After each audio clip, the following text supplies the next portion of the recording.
If you're like a lot of guitarists, you probably rely on charts and tabs to learn songs and licks. It's quick and easy. But if you want to learn to play jazz, or any music for that matter, there's one thing you can't avoid: connecting the ears to the hands. In this video, you'll learn a 3-step method that anyone can do that develops the hand-to-ear connection while also building a repertoire of tunes that you'll always remember. I'm Dr. George, making jazz simple so you can play more and think less. When I went to Berkeley, the main way to learn tunes was reading. There was no internet and records were pretty expensive. Shortly after I arrived, though, the first real book came out. It made it so we could all play tunes together with all the same changes, and when we needed to learn a tune, it was right there. The real book seemed like a good shortcut, but it was actually a detour that led to a dead end. You see, if you can't look at a lead sheet and hear the music without playing it, you're probably doing it wrong. It became a crutch for me, and then I ended up relying on it even on gigs. And it made it possible to bypass my ears. And as a result, my fingers and head outpaced my ears, and I ended up playing things I couldn't hear yet. So I wasn't really learning or locking into the tunes, and I was lost without the fake book. Now, the real book was everywhere, but there was one group of people that never used it: real pros. So eventually I broke down and realized I needed to stop thinking and started listening. And when I started learning by ear, everything changed.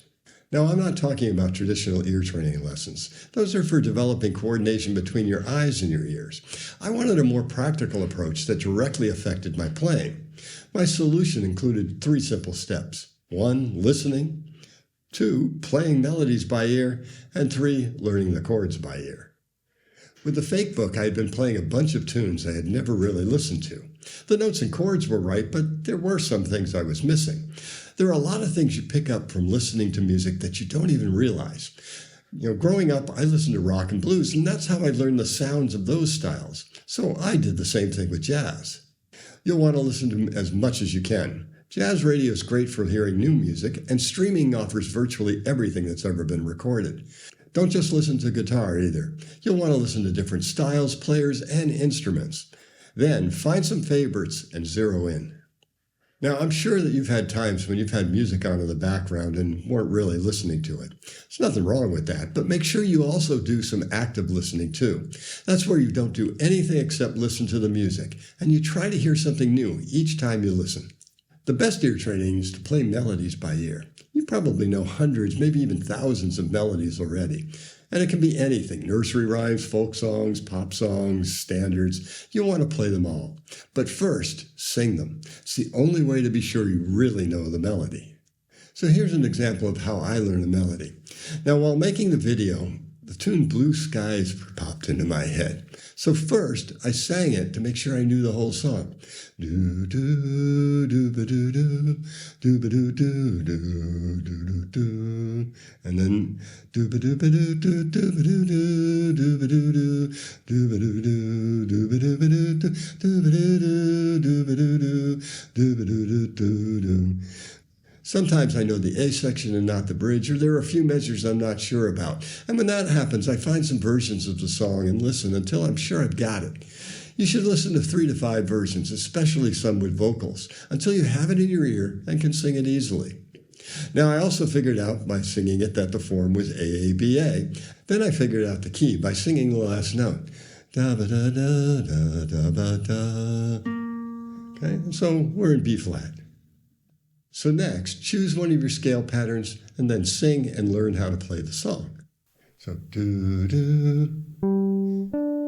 Now, I've been doing this long enough that my fingers knew the perfect fifth was the starting point. I didn't really think about it. Sometimes I'm thinking about scales, sometimes intervals, a little both usually. After that, okay, so it's moving by step. Now there's this big leap, and I know I'm kind of on the 3rd of the chord, and one of the most common leaps is to jump from the 3rd down to the 5th. For the bridge, it starts out by just walking up the scale, but then it moves up a half step to the flat 6, and then it goes down in a sequence. And then it repeats the exact same.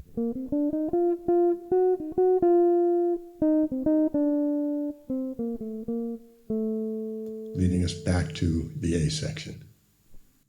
And so here's the whole melody.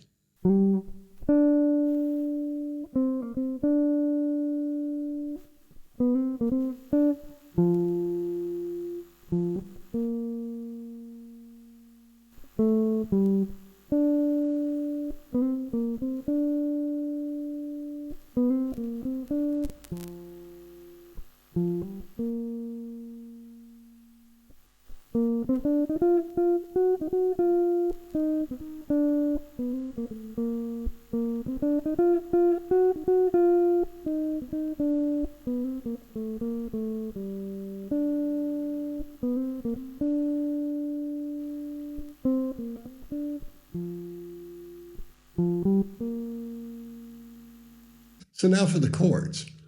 Once you learn the melody, the chords are a lot easier to learn too. And here's where a little theory comes in. That makes sense because what we call theory is really harmony, which means chords. With the chords, the first thing is to sing the bass line. Now I could hear that chromatic line in my head, do, do, do, do. Now when you hear that line, it's usually a minor cliche. You know that from Stairway to Heaven.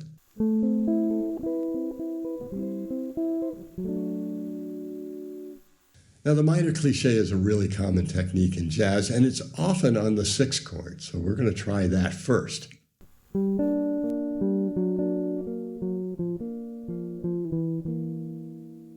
Then I heard one of the most common progressions in jazz, 1-6-2-5.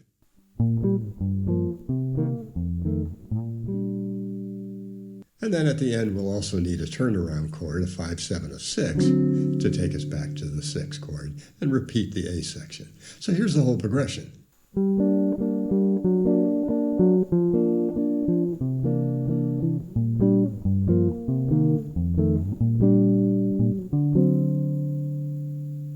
Now in the bridge, the bass line went do, do, do, do, do, do, do.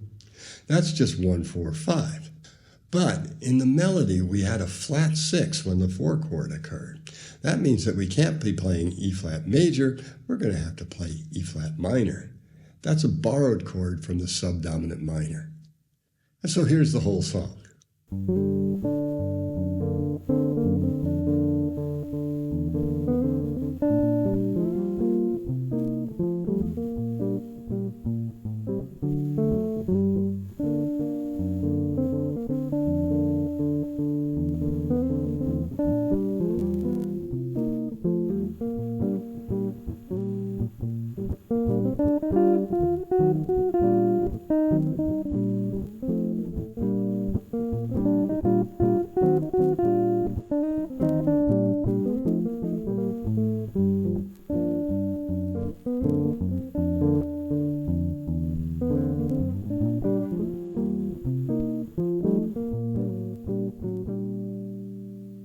To make sure I remember a song, I like to include some things that I call memory triggers. Now for the melody, memorizing the sound of the melody is really the best way to remember it, so you're halfway there. If you sing it, you're always going to remember the sound. But I also like to look for some distinctive ways to play it that follow the patterns of the melody and use the guitar's advantage. So for example, in the bridge of Blue Skies, we have a sequence. So rather than playing it in position, maybe I'll make it so that the fingering is the same.